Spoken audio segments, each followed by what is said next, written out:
ভাঙা চালা ভাঙা বেড়ার ফাঁকে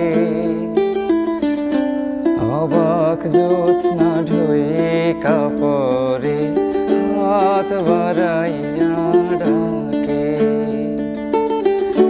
হাত ইশারায় ডাকে কিন্তু মুখে বলে না।